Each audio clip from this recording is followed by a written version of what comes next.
على أجل ما لقدك بديت جنود نعبد الله نور الله لا إله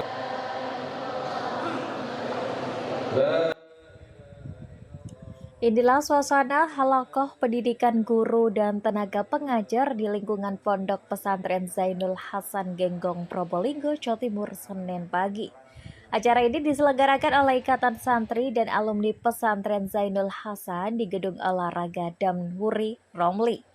Hadir dalam acara ini adalah Ketua Yayasan Pondok Pesantren Kyai Haji Hasan Mutawakil Alawah, Dr. Muhammad Haris, Ketua Biro Pendidikan Abdul Aziz Wahab, serta perwakilan alumni dan tenaga pengajar di lingkungan pesantren. Selain itu hadir sebagai pengisi materi yakni Profesor Ahmad Muzaki selaku Koordinator Koperti Wilayah 4 Surabaya.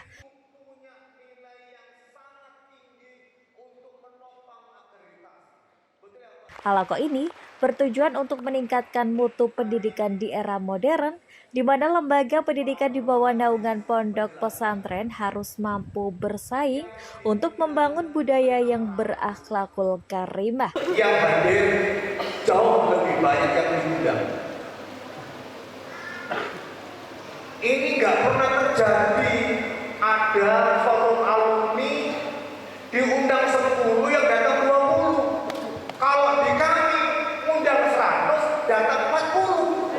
Dalam sambutannya, Profesor Muzaki lebih banyak menekankan pada dunia pendidikan sebagai wadah berkoordinasi dan berkolaborasi baik untuk kegiatan akademik maupun non-akademik, yakni harus dibangun sinergi. Menurutnya, jangan hanya yang hebat satu lembaga saja, tapi semua lembaga harus bermutu. Jadi dengan cara harus bersinergi dan berkolaborasi, lembaga yang sudah mempunyai kemampuan fasilitas yang bagus untuk membagikan ilmunya kepada lembaga yang lain, sehingga seluruh lembaga naungan Ponpes Zainul Hasan Genggong bisa maju bersama. Sementara itu, Ketua Yayasan Pesantren Zainul Hasan dalam sambutannya mengatakan, lembaga dikatakan bermutu manakala bisa berprestasi baik dari peserta didiknya, gurunya maupun lembaganya. Diharapkan dengan adanya halaqah ini mampu mencetak tenaga pengajar terutama di lingkungan pesantren agar lebih bermutu dari sumber daya manusianya. Tentunya kita harapkan agar supaya para tenaga pengajar baik yang ada di sekolah, madrasah maupun di pendidikan tinggi yang ada di pesantren ini, kita harapkan agar supaya mereka benar-benar menjaga komitmen mereka di samping bekerja secara profesional dan mengabdi kepada pesantren ini demi mengharapkan keberkahan dari para pendiri pesantren ini. Juga harapan kita agar supaya mereka benar-benar menjaga kualitas mutu pendidikan di semua lembaga.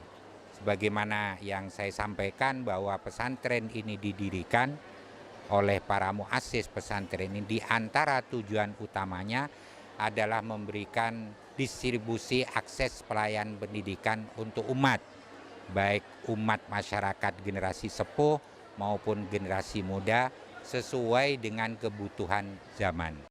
Kita ini punya kearifan lokal yang luar biasa di Indonesia, namanya pesantren.